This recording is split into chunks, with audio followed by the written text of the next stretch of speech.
Being that this week marks anniversary of a tragic event, 9/11, there is a rumor I heard when I was in New York that you were cooking for the firefighters and policemen as volunteers. I just wondered, is that true?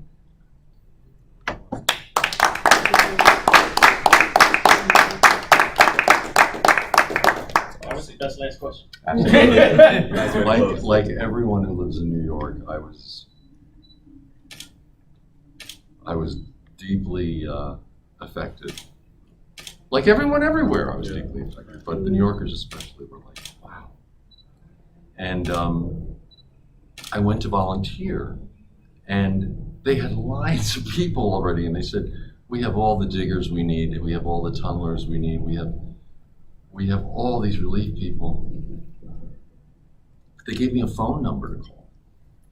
And I called this phone number, and I heard all this noise at the other end of the phone. And I said, I've been told to call you. I wanted to volunteer, but they don't need anyone. They said, well, this is the restaurant that's feeding everybody. What we really need are restaurant workers. Do you have any restaurant experience? I said, I'm an actor. Of course I have restaurant.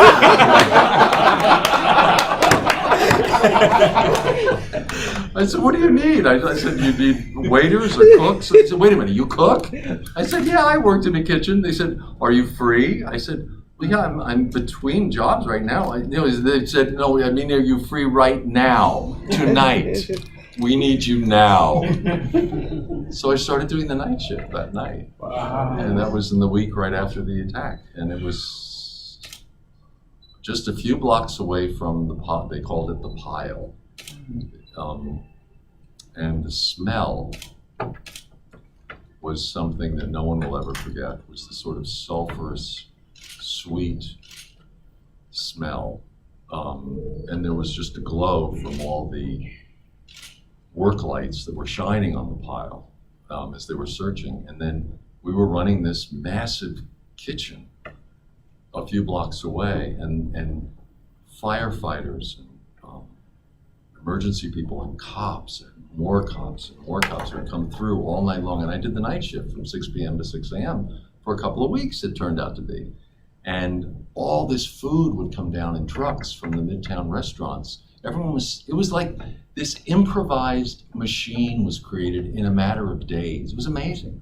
And all this food would come in. We had all these portable refrigerators, and all this stuff was being put in. They had these portable ovens, and there was this massive dining hall that had been set up. And this restaurant called Nico's, that doesn't exist anymore, had been commandeered. And all these volunteers started trickling in the middle of the night. There was this wonderful Asian man who had raised his family in Queens. We called him Mike because no one could pronounce his Chinese name. And he came and he had tears in his eyes. He said, this country has given me so much. He said, I have to do something. So the head cook said, we're putting Mike to work. We can't send him home. We have to keep him here. And every night that I was there, Mike came back. And it turned out his son was a resident in a hospital in Manhattan. He was becoming a surgeon, first generation. This was a guy who'd come in as an immigrant, and he'd raised his family in Queens, and he wanted to get back to this city that had given him so much. And that you heard that story a lot this week. Those weeks was people who felt they owed so much to New York and couldn't believe this had happened. And in the middle of cooking, one of the guys goes, so my day job is I'm an architect. What's your day job? And I said, well, I'm an actor. He said, yeah, can you do some kind of special kind of acting? I said, well, I really do animation voices. He said, I knew it! He said, I knew your name. You're Batman. I said, yeah, I do the voice. I said, this is so awesome. He said, can I tell the guys in the dining hall? I said, no one's gonna care. The world was coming to an end, and they're gonna care. The cook is Batman. He said, are you kidding? He said, they're gonna go crazy. So he goes out in the dining hall, and he says, guys. And there's this you know, this is a rowdy group of people. This is firemen and cops and, you know, these are blue collar, nasty ass language people. And he says, "You're not gonna believe who's been in the cooking your dinners. It's Batman." There's this long lull. Everything's real quiet and you hear, "Bullshit!"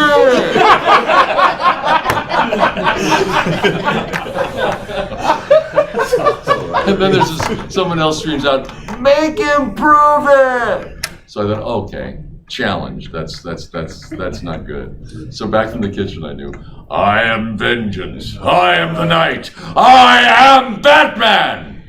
There's this long pause, and then you hear, "Holy fuck!"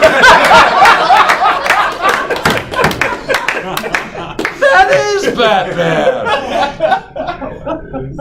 And they just start streaming back into the kitchen, and suddenly we heard this laughter.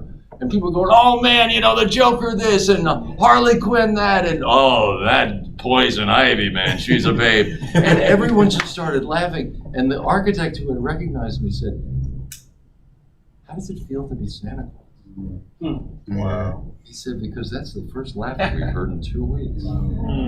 Damn. And I called Andrea the next morning.